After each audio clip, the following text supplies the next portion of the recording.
God, Xilla! Yeah. Xilla, bitch. Godzilla! No, that's my thing. What Men Want was so funny. Yay.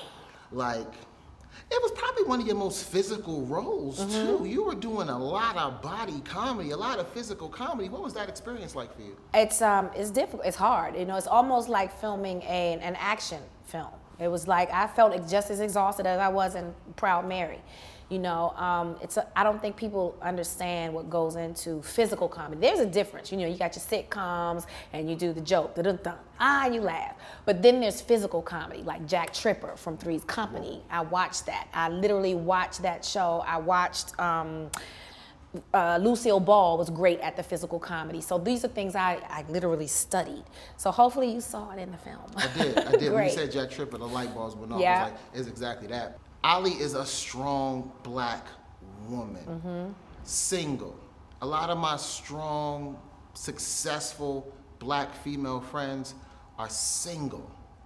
Why do you think men are, I don't want to say scared, but they are cautious when approaching a strong, successful black woman? I guess a lot of men feel like they don't have anything to offer. Like, what can I offer her? But stop thinking of it as in terms of material things. Usually when a woman is successful and she's made her way in the world and she's got her money and she's financially stable, what she needs and what's oftentimes missing is the emotional support. And sometimes that's literally what we need from a man. We need emotional support to feel loved unconditionally, a team player. So when I have to go out into the world and fight these battles and prove my worth, I got my man at home saying, baby, you can do it. You know, and I think we get caught up in the material. We need to leave that alone. We definitely caught in the material. And I think also too, women, black women in particular, need to lay off of that strong thing. You know, that's a trap. Because when you say words like strong black woman, it makes us superhuman. And it makes people think, oh, we can conquer anything. And it's almost like superhuman. Yeah. And so you have to be careful with that strong. You want to be strong, but that can't be your label, because that in and of itself will scare a man. That gets heavy on me too, just being the most successful person in my family. They treat me like Superman, and I try to wear that weight, and then sometimes it comes Don't do it. I'm just like, oh my God, I can't do everything. You can't. Yeah. I wanted to talk to you about Ali. She hollers at dudes. And in the Me Too movement, I'm a little scared to holler at a woman, and I think we're shifting into a point in time where more women should start making the first move, because sometimes it's not right for a man to make a first move. On the streets, we don't want a catcall.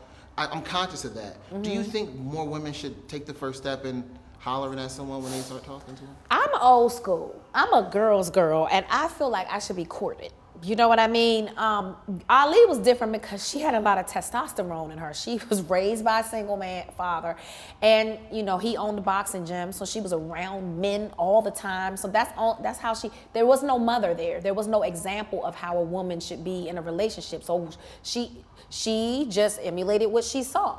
And, you know, like when she found out she didn't get that promotion, she turned into a straight up dude. I'm going out to get drink and I'm taking something home to get my mind off of this. So I don't operate like that. What up, Xilla? Oh, it's your show? I'm good, yeah. This is my guy. You like the movie, bro? I love the movie. I thought it was so great. I love seeing Taraji get to do things that women don't necessarily get to do. And then doing that as a black woman was so powerful. And I loved how loose the set was too, because I got to go to the set. And I love seeing all that, the ad-libs and stuff. What was it like picking what you used? What'd you come and see? I came to see the Pete Davidson scene when he was talking about Tom Brady. Oh yeah. Yeah. The Giselle scene when they were in the office and he was, oh my God. Playing fantasy football. Yes. Okay, where they're thinking of each other. Yeah. Yes.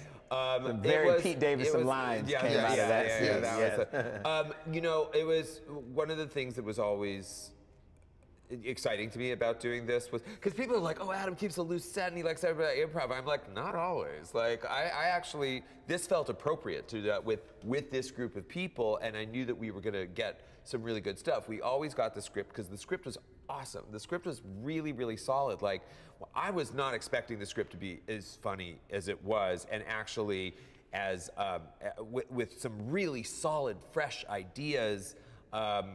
that weren't in the original movie. You know, I mean, just having her being a woman and living in this culture and the sports agents and having to deal with that insane amount of testosterone and masculinity in her life and trying to meet it head to head was so different than the Mel Gibson movie, because Mel Gibson was like, I'm skating through life, like plowing through these ladies, and like I got it all wired. She's got nothing wired.